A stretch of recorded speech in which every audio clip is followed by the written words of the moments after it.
आवाज आ रही है? Yes ma'am. तो बस यहाँ पे ये देखना था, देखो जे में किसी एक पर्टिकुलर पॉइंट पर जीरो है फंक्शन। तो अब कोई भी दूसरा फंक्शन उससे पॉइंट वाइज जब मल्टीप्लाई करोगे तो क्या होगा? आप इसको ऐसे लिख पाओगे R into J of x.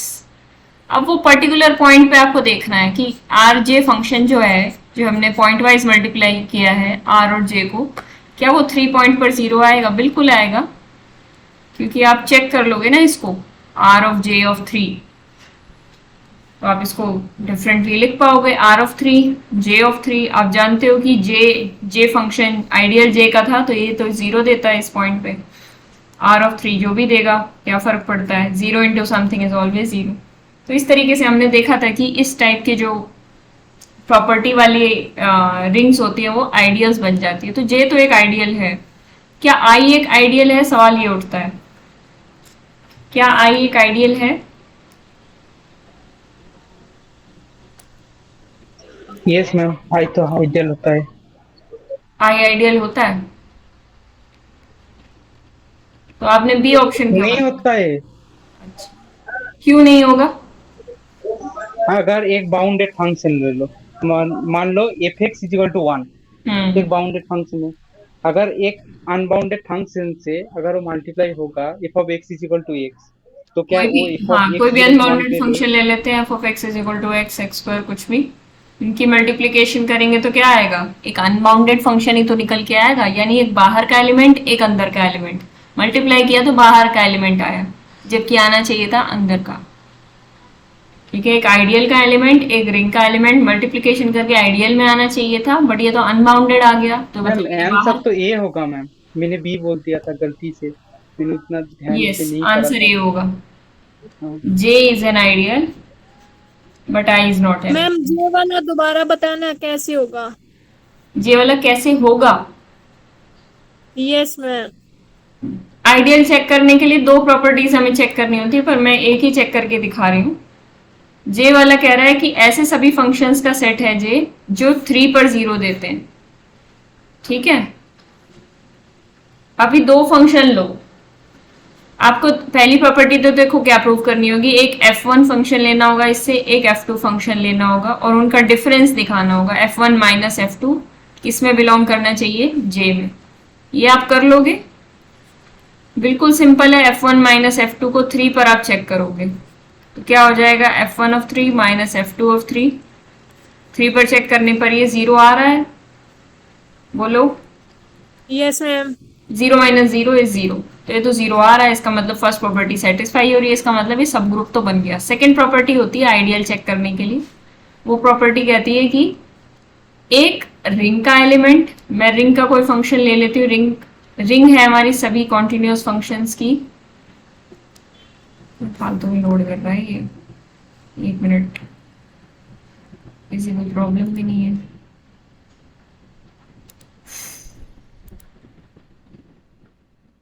ठीक है, एक रिंग का एलिमेंट ले लेते हैं, यानी रिंग का एक फंक्शन उठा लिया हमने, आर एक्स। अभी हमें एक आइडियल का फंक्शन लेना है, कौन सा ले लें? एफ ले लेते हैं, एफ ऑफ एक्स। ये आइडियल के अंदर है। हमें शो क्या करना होता है कि आर एफ, यानी R X into F of X, जो भी ये फंक्शन है, आर एफ ऑफ एक्स, क्या ये बिलोंग करेगा आई में? ये हमें देखना है। ठीक है, ये कब बिलोंग करेगा आई में? अगर आर एफ जो फंक्शन बना है पॉइंट वाइज मल्टीप्लीकेशन से, मल्टीप्लीकेशन है, कंपोजिशन नहीं है, ध्यान रखना। ये जो नया फंक्शन बना है ये जीरो दे दे, क्या ये जीरो दे सकता है? खुद ही सोचते हैं हम इनको डिस्ट्रीब्यूट करके लिख सकते हैं, R three into F three. ठीक है, क्योंकि पॉइंट वाइज मल्टीप्लीकेशन है। आर थ्री तो कुछ भी नंबर हो सकता है, हमें नहीं पता, कोई कांस्टेंट के हो सकता है, लेकिन एफ थ्री के बारे में तो हम जानते हैं ना, क्योंकि वो आई का एलिमेंट था, तो एफ थ्री तो जीरो ही था, ये तो जीरो आ जाएगा, आंसर जीरो। Okay ma'am. ये हम काम पहले कर चुके हैं, पुराना रिवाइज करो। पढ़ना लिखना बंद कर दिया आप लोगों ने। आपने बीच में छोड़ दिया ना पढ़ाना तब करके। मुझे बाहर जाना पड़ा था, मैं घर पे थी ही नहीं, तो फिर मैं पढ़ा नहीं सकती थी बाहर से। वो उतना मैनेज नहीं हो पाता ना बाहर से पढ़ाना। अम्म,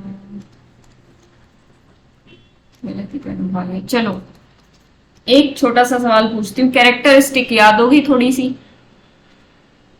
इसीलिए मैं क्वेश्चन करा रही हूँ कि पुराना कुछ याद आए, नहीं तो ऐसे पढ़ाना शुरू कर दो तो उसका कोई फायदा नहीं। कैरेक्टरिस्टिक याद है आपको? Yes ma'am. इसकी कैरेक्टरिस्टिक क्या होनी चाहिए? 6 होगी।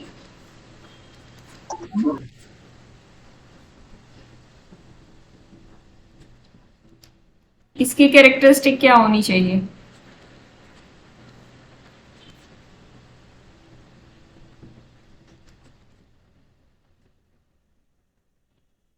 पहले दो की तो इनफाइनाइट होगी मैम।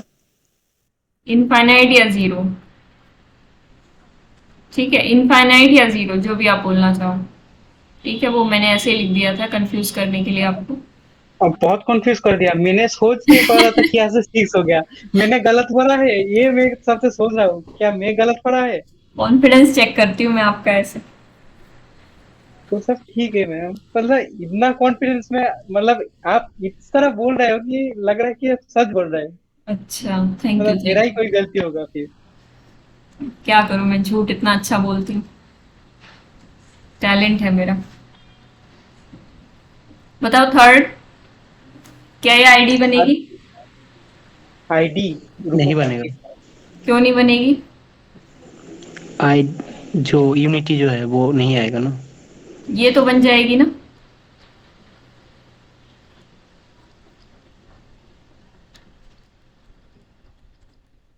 एकदम मैम, दूसरा बन जाएगा।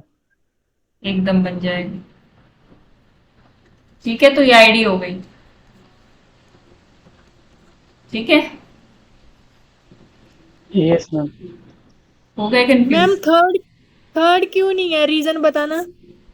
थर्ड के अंदर देखो दो एलिमेंट्स लेते हैं आईडी में।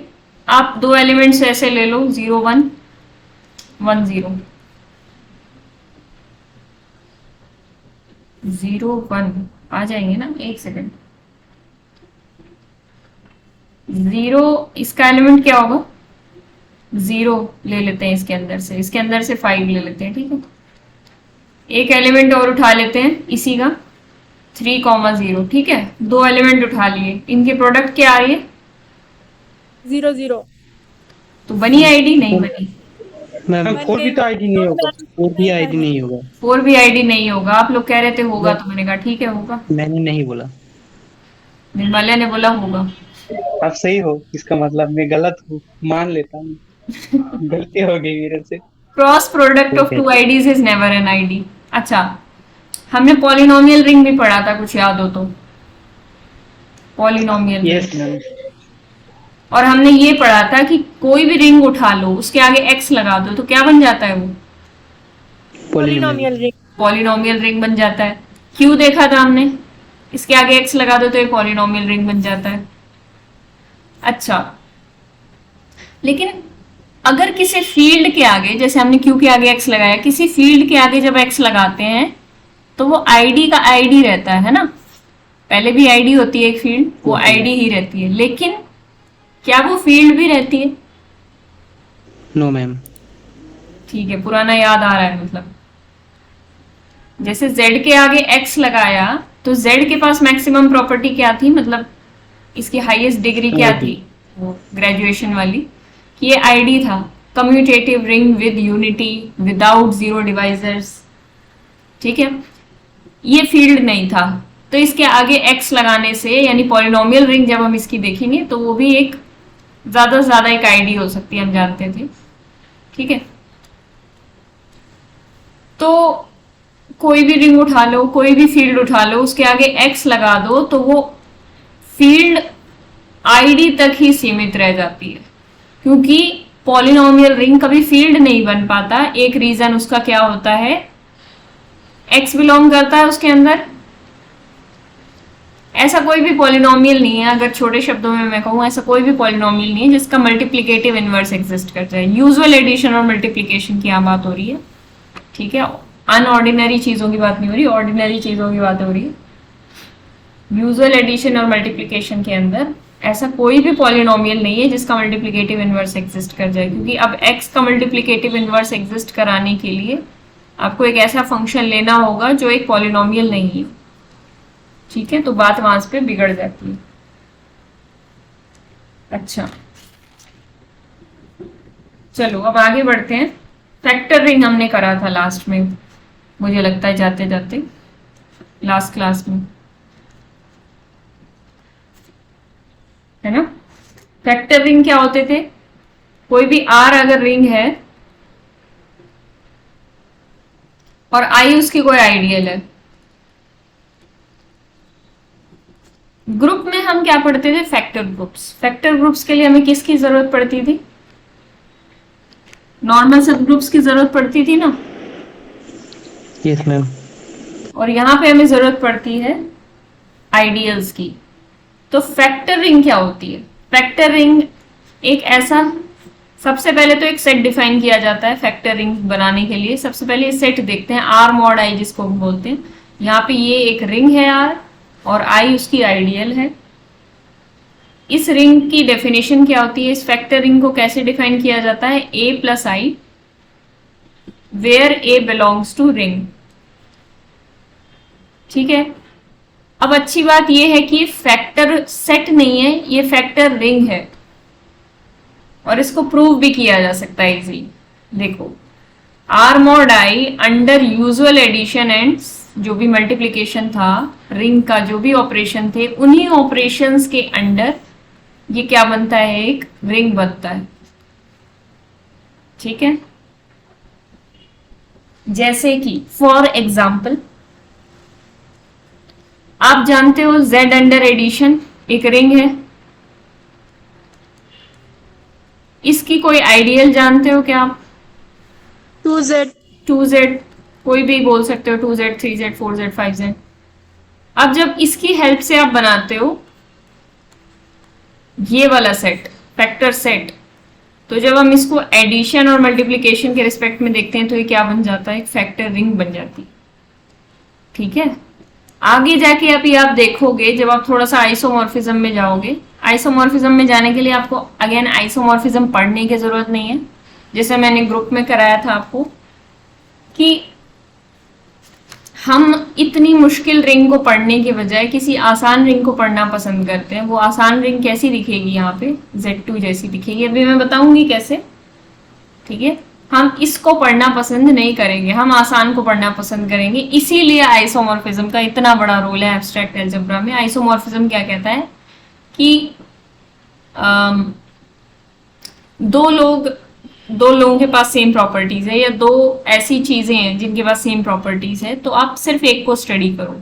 एक का स्ट्रक्चर बहुत कॉम्प्लेक्स है, एक को समझना बहुत कॉम्प्लेक्स है और एक को समझना बहुत आसान है, और इनकी जो सारी प्रॉपर्टीज हैं वो सेम है। तो किसको प्रेफर करोगे आप? आसान काम करना चाहोगे ना, हर काम को हम आसान तरीके से करना चाहते हैं। तो बजाय कि उस फैक्टर रिंग को पढ़ा जाए, हम Z2 को पढ़ते हैं। ठीक है, तो ये दोनों आइसोमॉर्फिक होती हैं, इनकी सभी प्रॉपर्टी सेम होती हैं। तो आइसोमॉर्फिज्म का रोल क्या है कि अगर किसी भी दो रिंग की, दो ग्रुप्स की सभी प्रॉपर्टी सेम हैं तो हम इजी वाले ग्रुप को पढ़ना प्रेफर करेंगे। ठीक है, ये कैसे आइसोमॉर्फिक हैं इसके बारे में अभी हम बात करेंगे, तो उसके बारे में चिंता ना करें आप। अच्छा, एक और चीज, इसके एडिशन और मल्टीप्लिकेशन डिफाइन कैसे होते हैं मैं वो लिख देती हूँ। हालांकि लास्ट क्लास में हुआ होगा ये। एक बार Z/2z जो हमारी फैक्टर रिंग है, हाँ, इसके एलिमेंट्स लिखना। कुछ एलिमेंट्स की कैसे होंगे? अभी लिख के बताऊंगी। जस्ट अगला काम मैं यही करूंगी। मैंने बीच में ये जो 2 पॉइंट्स है मिस कर दिए थे, अभी मैं यही करके दिखाऊंगी मंदिर। देखो, फर्स्ट प्रॉपर्टी क्या होती है? एडिशन वाली प्रॉपर्टी मैं एक बार बता दूं। फर्स्ट प्रॉपर्टी a प्लस आई, कोई भी दो एलिमेंट इनके ऐड कैसे करेंगे हम? एक सेकेंड, एक गड़बड़ हो गई क्या?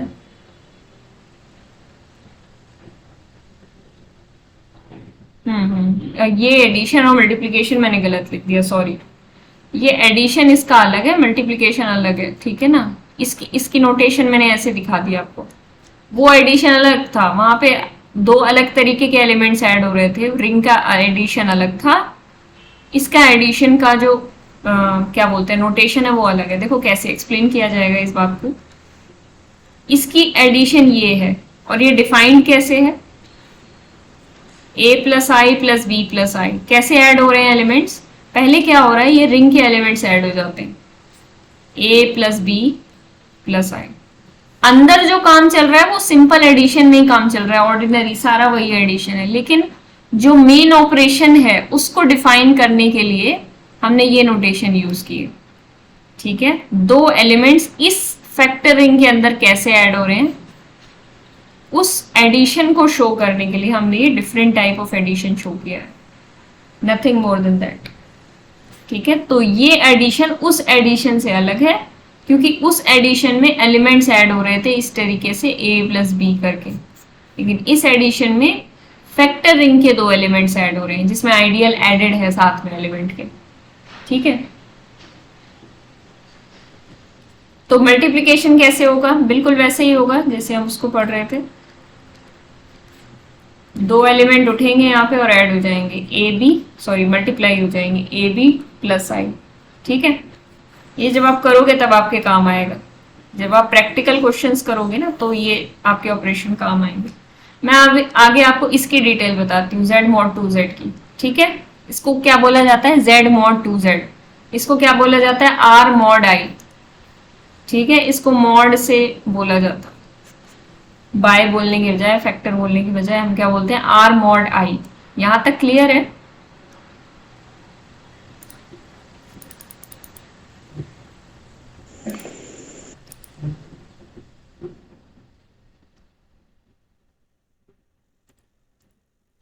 ठीक है, अब देखते हैं z mod 2z।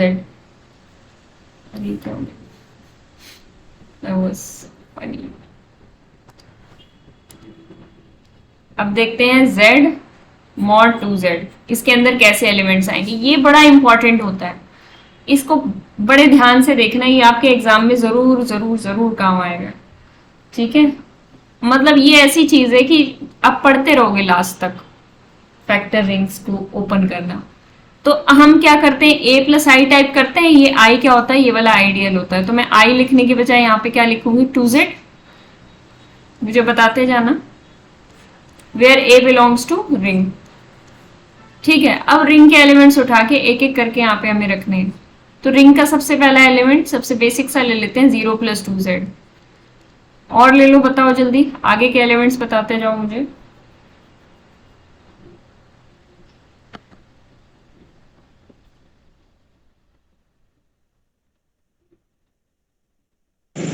मैम ये दोनों ही एलिमेंट होगा, -1 प्लस 2z नहीं होगा, yes ma'am yes. 2 plus 2z होगा, लिख तो सारे ही लो, उसके बाद देखते हैं। -2 प्लस 2z होगा।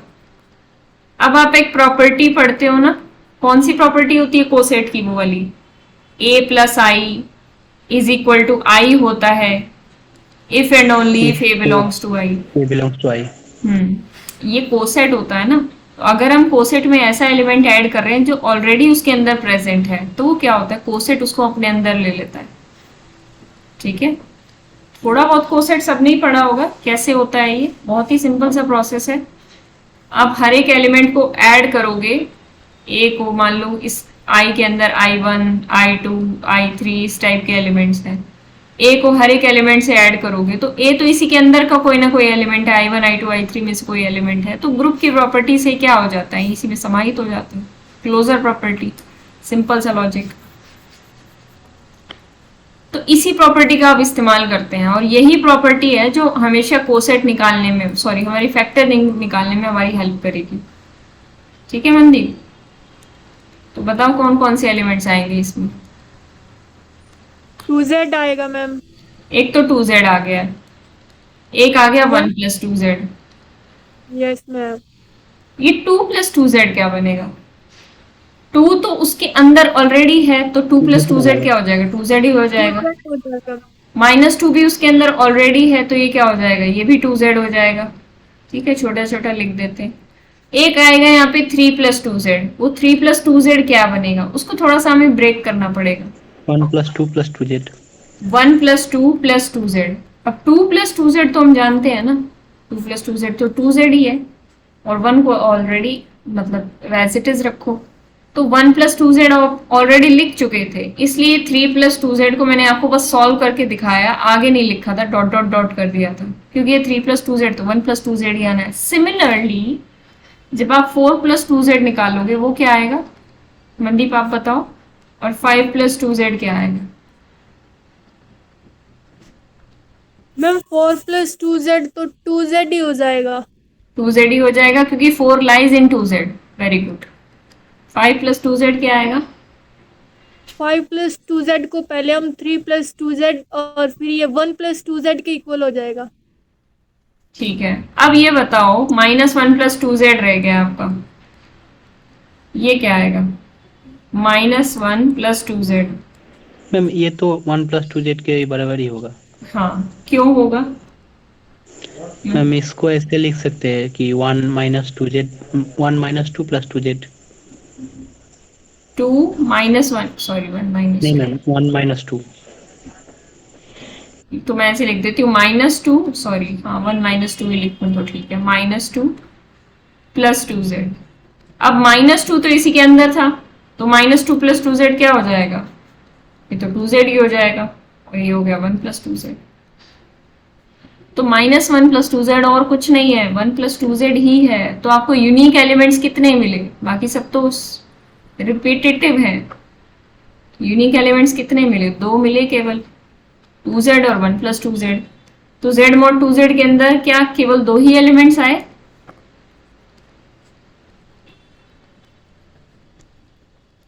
(0+2z) या 2z और 1+2z, ठीक है, या और भी कुछ आएंगे, देख लो। मान लीजिए मैम अब जैसे 2z है, एक्चुअली में तो इसके अंदर बहुत सारे एलिमेंट आ जाएंगे ना, हम इंटीजर्स को जब पुट करते जाएंगे तो। तो आप ये कह रहे हो कि ये इनफाइनाइट होगी, ये फैक्टर रिंग। Yes ma'am.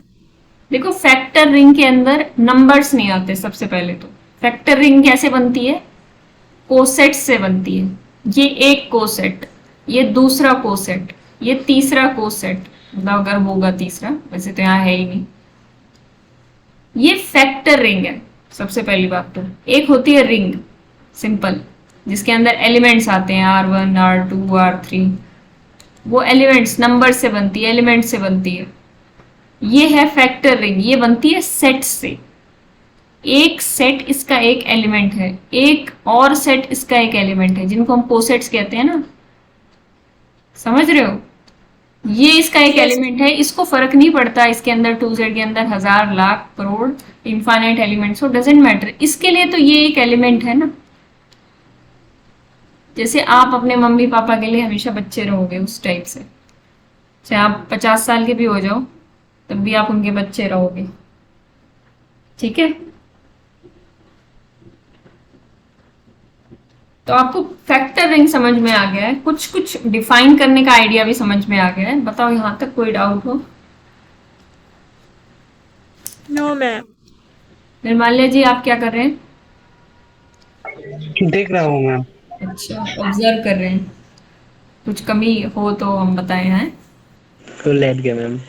नहीं नहीं मैम, एक्चुअली वो फैक्टर रिंग एक बार देखना पड़ेगा मेरे को फिर से।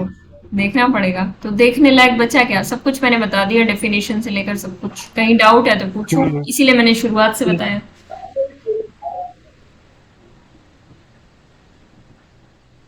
किसी भी चीज में डाउट हो तो पूछ सकते हो। ठीक है मैम, अभी तक तो समझ में आ गया। एक ये ग्रुप होता था हमारा, बचपन में हम पढ़ा करते थे ग्रुप थ्योरी में, है कि नहीं? ये रिंग भी बन जाएगा, फैक्टर रिंग बन जाएगा ना। नो मैम, जेड आइडियल नहीं है। जेड आइडियल नहीं, ये पुरानी ट्रिक मैंने यूज की, पहले पूछ चुकी हूँ मैं क्लास में, यस मैम। इसलिए फंसे नहीं आप लोग। ये फैक्टर रिंग नहीं बन सकता, क्योंकि फैक्टर रिंग बनाने के लिए आपको नीचे आइडियल रखनी पड़ेगी। पर ये फैक्टर ग्रुप तो बन जाता था। फैक्टर ग्रुप वो इसलिए बन जाता था क्योंकि z बेचारा नॉर्मल था, उधर नॉर्मल था, Yes, कुछ ma'am. एक्स्ट्रा नहीं था उसके अंदर, ठीक है। तो फैक्टरिंग ये नहीं बनेगा, ठीक है। तो फैक्टरिंग कोई आपको ऐसे कंफ्यूज करना चाहे तो आप ध्यान देना कि नीचे क्या रखा जा रहा हो, डेफिनेशन पे पहले जाया करो। कुछ भी, कोई भी आपको कुछ भी बोले पहले डेफिनेशन पर मेन ध्यान दिया करो कि डेफिनेशन की डिमांड क्या थी। कोई भी दुनिया में आपको नहीं बचाएगा, कोई भी सहारा नहीं देगा, डेफिनेशन देगी बस। मैथ्स की दुनिया की बात कर रही हूँ। और असल जिंदगी में कोई सहारा देगा तो सच्चा दोस्त देगा, या माँ बाप देंगे, आपका परिवार दे सकता है, ठीक है। अब चलिए, इसकी फैक्टरिंग्स कितनी होंगी जरा बताइए, इसकी फैक्टरिंग कितनी होगी, हाउ मेनी। क्वेश्चन ये है, नंबर बताना है आपको, 1 2 3 4 5 6 हजार, लाख, मैम हम इनफाइनाइट। ये कह सकते हैं कि तो जितने इस आइडियल होंगे उतने ही इसकी फैक्टर रिंग होगी। क्योंकि नीचे क्या रखना है आपको, क्यू के नीचे क्या रखना है आपको, आप लोगों का दिमाग चल गया। क्योंकि इसके नीचे आइडियल्स रखने हैं। हाँ, इसके 2 ही आइडियल्स होते हैं। कौन कौन से, निर्मल्या भी बता रहे थे, यहाँ पे 2 ही हैं, तो 2 ही रखे जाएंगे। तो इसकी 2 ही क्या बनेगी, फैक्टरिंग बनेगी। नंबर 1 ये बनेगी, नंबर 2 क्या बनेगी, क्यू मॉड 0। अच्छा, आपकी थोड़ी सी क्लैरिटी के लिए इनको भी ओपन कर लिया जाए, इन फैक्टरिंग्स की डेफिनेशन को भी ओपन कर लिया जाए। क्यू मॉड क्यू कैसा दिखेगा, क्यू मॉड क्यू कुछ ऐसा दिखेगा, a plus Q where a belongs to Q. मतलब ये क्यू है, ये वाला क्यू, और ये जो एलिमेंट आ रहा है ये किस वाले क्यू से आ रहा है, इस वाले से। ऐसे ही होती थी डेफिनेशन, तो मैंने ऐसे ही लिख दी। अब क्या ये इसका एलिमेंट है, यस मैम। Yes, ma'am. तो क्या होगा यहाँ पे, ये तो क्यू बन जाएगा। सब की भी रहेगा। अब ये क्या बन गया, इसको मैं क्यू लिख सकती हूँ या 0 प्लस क्यू भी लिख सकती हूँ, ठीक है। सॉरी, ये बिलोंग्स टू क्यू, ठीक है, इतना आपको लिखने की जरूरत नहीं है, ठीक है। तो अब ये क्या बचा यहाँ पे,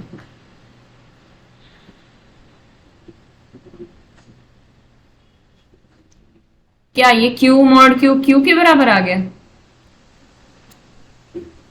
देखो Yes, ma'am. देखो देखो, ध्यान से देखो, नो मैम, गलत जा रहे हो। हाँ मनदीप बोलो। नो मैम, हाँ बोलो मनदीप। क्यू के इक्वल तो नहीं होगा ना।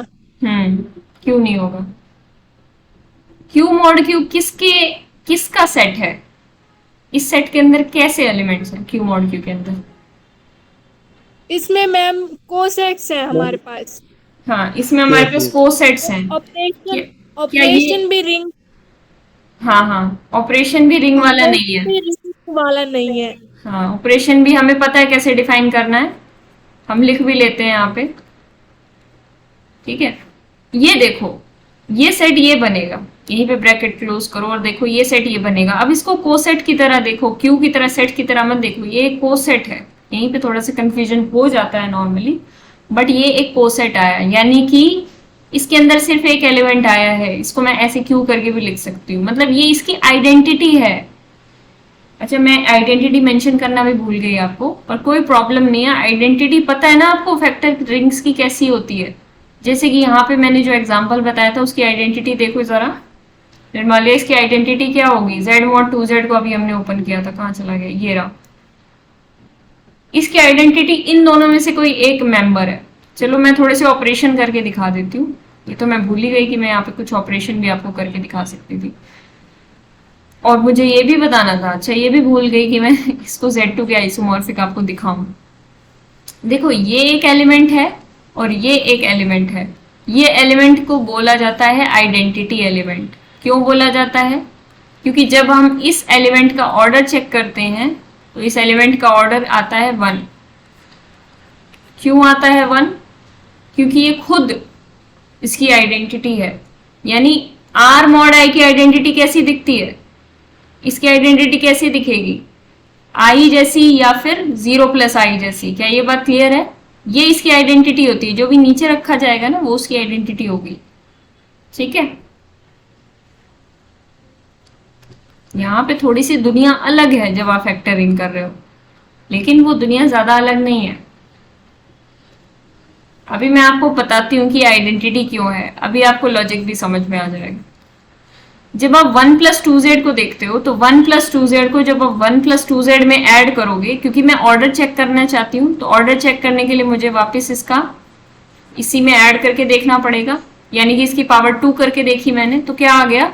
इन दोनों को ऐड करेंगे तो कैसे करेंगे, अब देखो हमें ऐड करना नहीं आता, हमें ऊपर बताया गया था हम वैसे ही करेंगे। हमें ऊपर क्या बताया गया था, दो एलिमेंट्स को किस प्रकार ऐड करना है, a+i b+i को ऐसे ऐड करना है तो a+b इकट्ठे आ जाए और +i समथिंग बचे। क्या मेरी आवाज आ रही है या मैं खुद से बातें कर रही हूँ?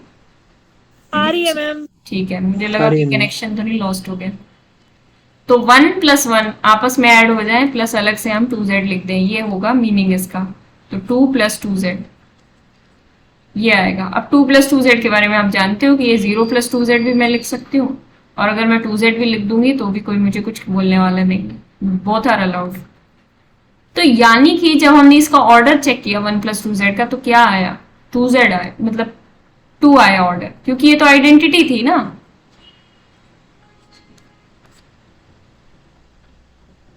तो इसका ऑर्डर क्या है, इसके अंदर 2, इसका ऑर्डर इसके अंदर 1 है, ठीक है। दो एलिमेंट्स हैं, ये एक फील्ड बनेगी, दो ऑर्डर की फील्ड बनेगी, ये दो ऑर्डर की एक ही फील्ड होती है। मैं आपको टेबल बताऊंगी तब आपको समझ में आ जाएगा। तो ये Z2 के आइसोमॉर्फिक बोला जाता है, Z2 के आइसोमॉर्फिक। Z2 में 0 और 1 दो एलिमेंट्स होते हैं, ये एलिमेंट और ये एलिमेंट की जो प्रॉपर्टी है वो बिल्कुल सेम होंगी, ये वाले एलिमेंट और 1 की प्रॉपर्टी जो है वो बिल्कुल सेम होगी, ठीक है। आप इस वाली रिंग को और इस वाली रिंग को, दो एलिमेंट्स हैं दोनों के अंदर, दो दो एलिमेंट्स हैं, आप कोई भी प्रॉपर्टी दुनिया की उठा लो और चेक करो, ठीक है। ये एलिमेंट इसको कॉरेस्पॉन्ड करेगा, ये एलिमेंट इसको कॉरेस्पॉन्ड करेगा, इनकी सभी प्रॉपर्टीज सेम होंगी, इसलिए इसको Z2 के आइसोमॉर्फिक भी बोला जाता है। सिमिलरली अगर आप Z mod 5Z करना चाहो, जैसे Z mod 5Z, एक बार इसको सॉल्व करके देखो क्या आ रहा है और ये किसके आइसोमॉर्फिक बन सकता है। जब आप इसके एलिमेंट्स लिखोगे तो क्या होगा, कोई विस्फोट होगा या क्या होगा, या बस कॉपी काली हो जाएगी। चलो उसको करके देखना, उससे तो पहले मैम हाँ Z5 के बराबर होगा मैम, Z5 के बराबर लग रहा है, चलो करके देख लो एक बार, लग रहा है अभी तो शुरुआत है। तो ये देखो यहाँ पे एक बार ऊपर आके देखो, Q mod Q क्या आया था हमारा, Q mod Q में हमारे पास 0+Q बचा था। अभी मैंने दिखाया कि ये आइडेंटिटी होती है, आइडेंटिटी। एक ऐसी रिंग जिसके पास सिर्फ आइडेंटिटी हो वो क्या कहलाती है, नल रिंग भी बोलते हैं हम उसको। तो ये नल रिंग है, वो Z1 वाली रिंग याद होगी आपको जो आपने पढ़ी थी Z2 से पहले, Z1 जिसको हम नल रिंग भी बोलते हैं, ये उसके आइसोमॉर्फिक है। बात समझ में आ गई? Yes ma'am. यानी कि मैं मैम दुनिया आप की, हाँ आपने हाँ, ऊपर पढ़ाया Z/2Z के बारे में, हम्म, उसमें 0+2Z बोला कि आइडेंटिटी एलिमेंट है। हाँ मान लो कि हमें पता ही नहीं है कि इसका आइडेंटिटी एलिमेंट क्या है, हमें डेफिनेशन से जाना है कि A* identity equals to A, तो उससे हम कैसे प्रूफ करेंगे कि ये इस सेट की, इस रिंग की आइडेंटिटी एलिमेंट है। आइडेंटिटी प्रूव करना चाहते हो आप? Yes ma'am.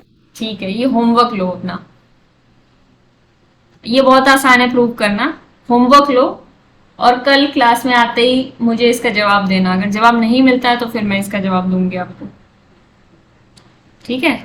ये जो ग्रुप प्रूव कर, सॉरी, इसको रिंग प्रूव करने का जो प्रोसेस है ना मंदी, इसको पूरा प्रोसेस किया जा सकता है, इसको रिंग प्रूव करने का पूरा प्रोसेस किया जा सकता है। तो एक बार इसकी आप आइडेंटिटी और एलिमेंट के इनवर्स फाइंड आउट करना विद रिस्पेक्ट टू जो भी ग्रुप रिंग होगी ओरिजिनल, उसके रिस्पेक्ट में आइडेंटिटी और इनवर्स फाइंड आउट करने की कोशिश करना। आइडेंटिटी आप प्रूव करके कर सकते हो बहुत इजीली।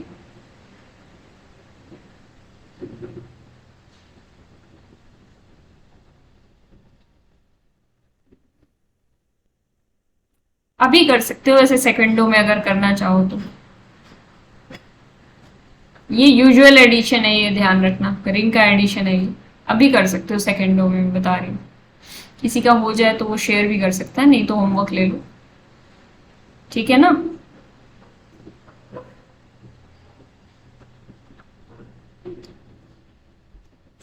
मैम लास्ट क्वेश्चन और वो बता दो। चलो मैं थोड़ा सा हिंट देती हूँ, आप लोग तो ऐसे भावुक कर देते हो। फैक्टरिंग तो पता नहीं कितना ही मुश्किल है, ऐसे बिहेव करवा रहे हो। ए कोई भी एलिमेंट ले रहे थे मनदीप आप, इसमें कोई भी आइडेंटिटी आपको फाइंड आउट करनी है, तो आइडेंटिटी एलिमेंट लो जनरल सा, ऐड करने के बाद आपके पास a प्लस आई आना चाहिए।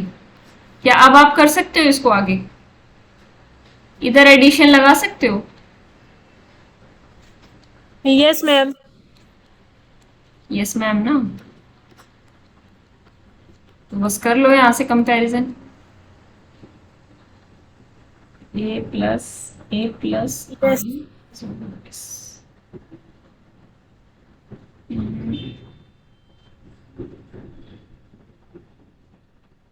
कुछ यहाँ पे प्रॉपर्टी भी लगेगी एक कोसेट की, मुझे याद नहीं आ रही। मतलब वैसे तो डायरेक्टली दिख रहा है कि ई जीरो आएगा, मतलब ई की ई जो आइडेंटिटी होगी यहाँ पे वो ओरिजिनल रिंग की आइडेंटिटी होगी, ठीक है। यहाँ पे कुछ और भी प्रॉपर्टी, कोसेट की भी प्रॉपर्टी होती थी कोई, वो भी लग सकती है।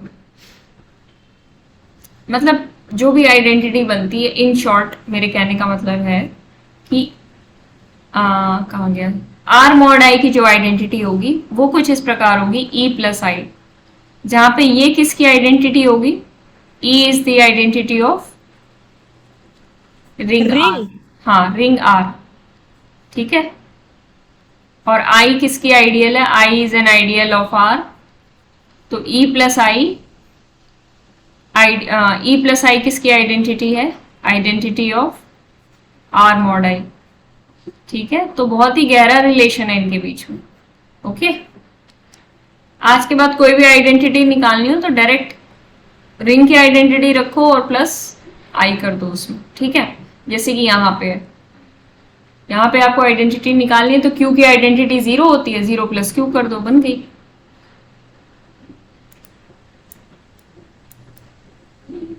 ठीक है, आगे बढ़े। Yes ma'am. अच्छा, इसमें क्यू मॉड 0 करके दिखाओ फिर, ये बहुत इजी है, मैं तो सोच रही हूँ होमवर्क ही दे दूं। a plus 0 where a belongs to q, ठीक है। अब 0 के अंदर तो सिर्फ 0 ही होता है, देखो, ठीक है। मतलब इसके अंदर सारे एलिमेंट्स आने वाले हैं अदर देन 0, और वो जो 0 एलिमेंट है वो भी आएगा। देखो यहां पे a रैशनल से बिलोंग कर रहा है, ठीक है, a यहां पे रैशनल से बिलोंग कर रहा है, और आप उसमें 0 ऐड कर रहे हो। मतलब मान लो आपने यहाँ पे 1 रखा, 1 प्लस 0 करोगे, 2 प्लस 0 करोगे, 1/2 प्लस 0 करोगे, तो 0 के अंदर तो सिर्फ 0 है और कोई एलिमेंट तो है नहीं। और इसकी आइडेंटिटी भी आप जानते हो, इस कंप्लीट की आइडेंटिटी क्या होगी क्यू मॉड 0 की, 0 प्लस दिस, ये एक आइडेंटिटी बन जाएगी इसकी। और यानी कि सारे एलिमेंट्स आएंगे इसके अंदर, क्योंकि ये अपने अंदर सिर्फ और सिर्फ 0 लेके बैठा है। मतलब आपको एक एक एलिमेंट यहाँ पे लिस्ट करना पड़ेगा, जैसे कि पहला रैशनल प्लस 0, फिर कोई दूसरा रैशनल, इन्यूमरेट कर रही हूँ मैं बस वैसे ही आपको समझाने के लिए, फिर बाकी सारे रैशनल, मतलब जितने रैशनल है ना सारे लिख के आपको प्लस 0 करना पड़ेगा, और इसकी आइडेंटिटी भी आपको साथ में लिखनी पड़ेगी, 0 प्लस 0। मतलब दुनिया के जितने रैशनल है ना वो इस सेट में आ जाएंगे, rational plus 0, rational plus 0, rational plus 0, rational plus 0, ठीक है। तो ये जो आपका फैक्टर रिंग बनेगी, ये क्यू तो नहीं बनेगी, लेकिन ये जो फैक्टर रिंग है ना ये आइसोमॉर्फिक टू क्यू बनेगी। अब मैं बताती हूँ क्यों। इसका कोई भी एलिमेंट उठाओ आप, मान लो ये एलिमेंट हमने लिया, उस फैक्टर रिंग का एलिमेंट हमने एक लिया था 1/2 प्लस 0, ठीक है। इस एलिमेंट का और इस एलिमेंट का जो भी ऑर्डर होगा, वैसे तो ऑर्डर इनफाइनाइट ही है क्योंकि आप कितने भी टाइम्स इसको ऐड कर लो 1/2 1/2 1/2 1/2, ये कभी भी आपको 0 + 0 नहीं देने वाला। यानी 1/2 + 0 1/2 + 0 आप कितने भी टाइम्स ऐड कर लो इसको, ये कभी भी क्या नहीं देने वाला, 0 + 0 तो नहीं देने वाला ना, क्योंकि पॉजिटिव नंबर है या नेगेटिव नंबर है, उसको ऐड करते जाओगे कभी भी 0 नहीं आएगा, क्योंकि हम रैशनल्स में बात कर रहे हैं। इसके अंदर जो 1/2 है वो भी सेम बिहेव करता है, उसको भी आपको कितने भी टाइम्स ऐड कर लो वो कभी 0 नहीं देता, यानी उसका ऑर्डर भी इनफाइनाइट होता है। ठीक है, तो ये जो रिलेशन है, यहाँ पे कोई भी एलिमेंट आप लोगे, इसके कॉरिस्पॉन्डिंग जो भी एलिमेंट रैशनल में होता है उसी के जैसी इसकी प्रॉपर्टीज होंगी, इसलिए इसको आइसोमॉर्फिक टू क्यू बोला गया। बात समझ में आई या ऊपर से चली गई?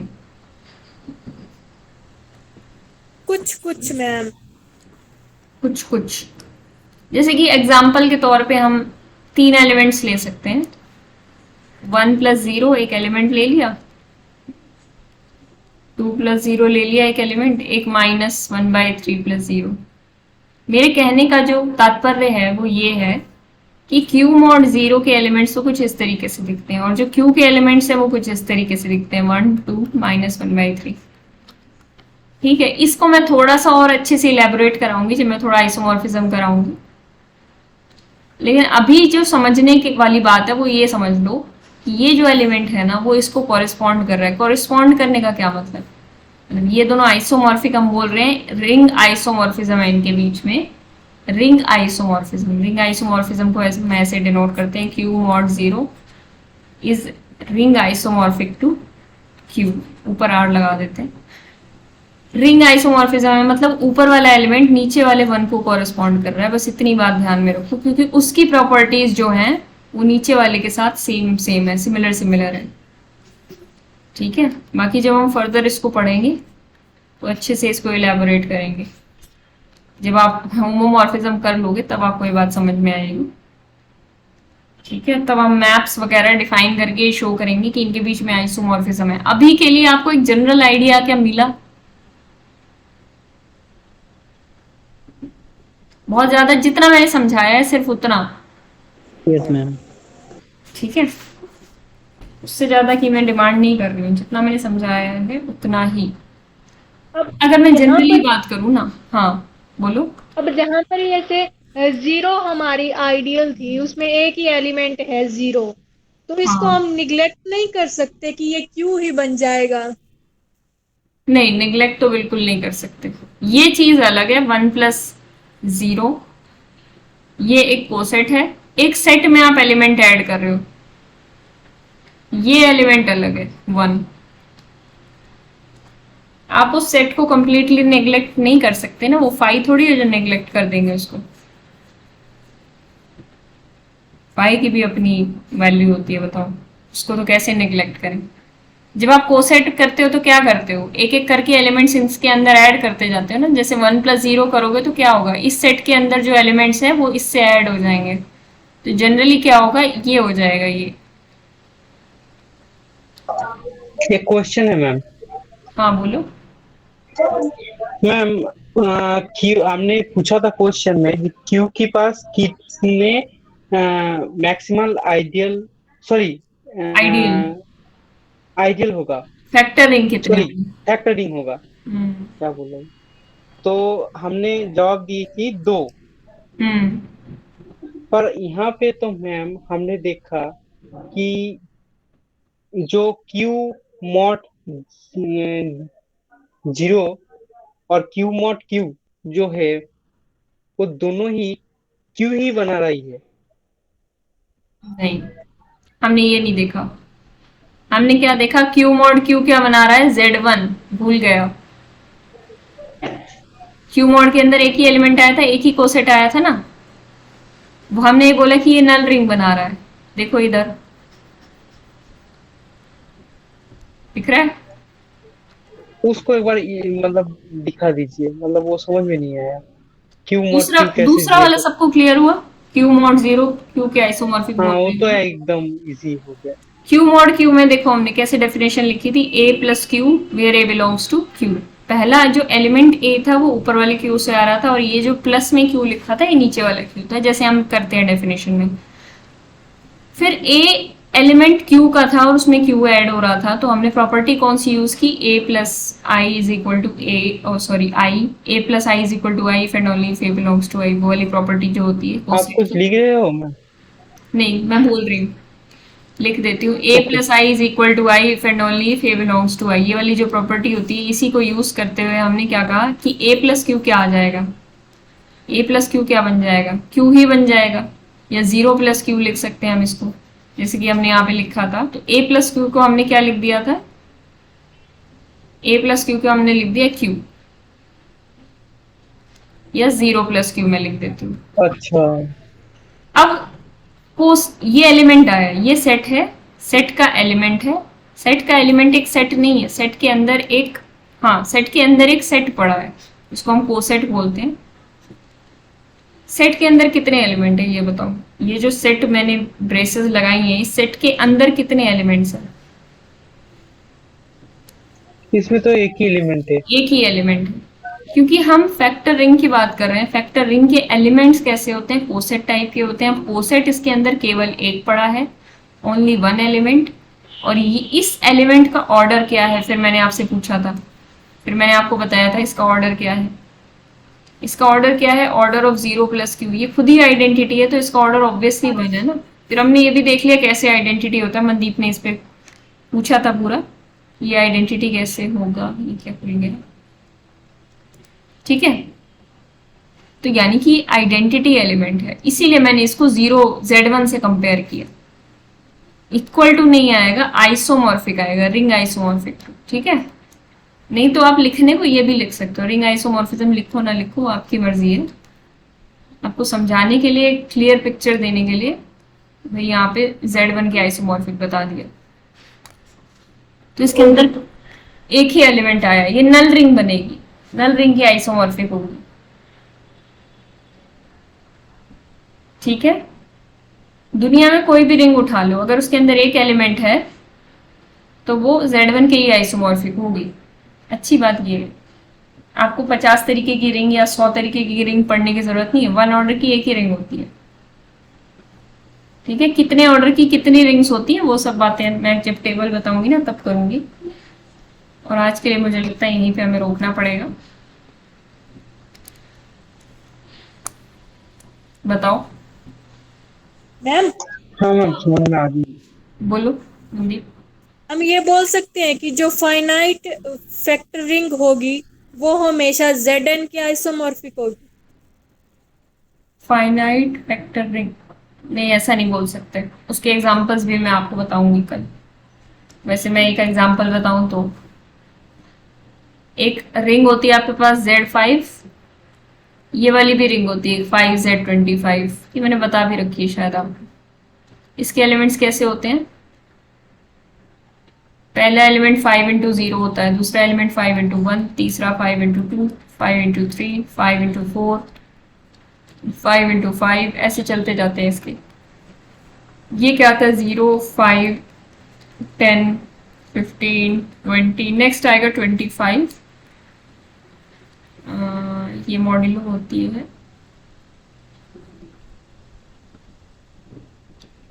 हाँ मॉड्यूलो 25 होता है। इसका ऑपरेशन क्या होता है मैं बताती हूँ, 5Z25, एडिशन मॉड्यूलो 25 और मल्टीप्लिकेशन मॉड्यूलो 25। तो ये नेक्स्ट एलिमेंट जो 25 आता है तो 0 ही बन जाएगा, यानी कि इसके अंदर 5 एलिमेंट्स हैं, ठीक है। इस रिंग के बारे में भी हम पढ़ेंगे जब मैं फैक्टर रिंग कराऊंगी ना, तो सारा आपका पुराना रिफ्रेश भी हो जाएगा, ठीक है।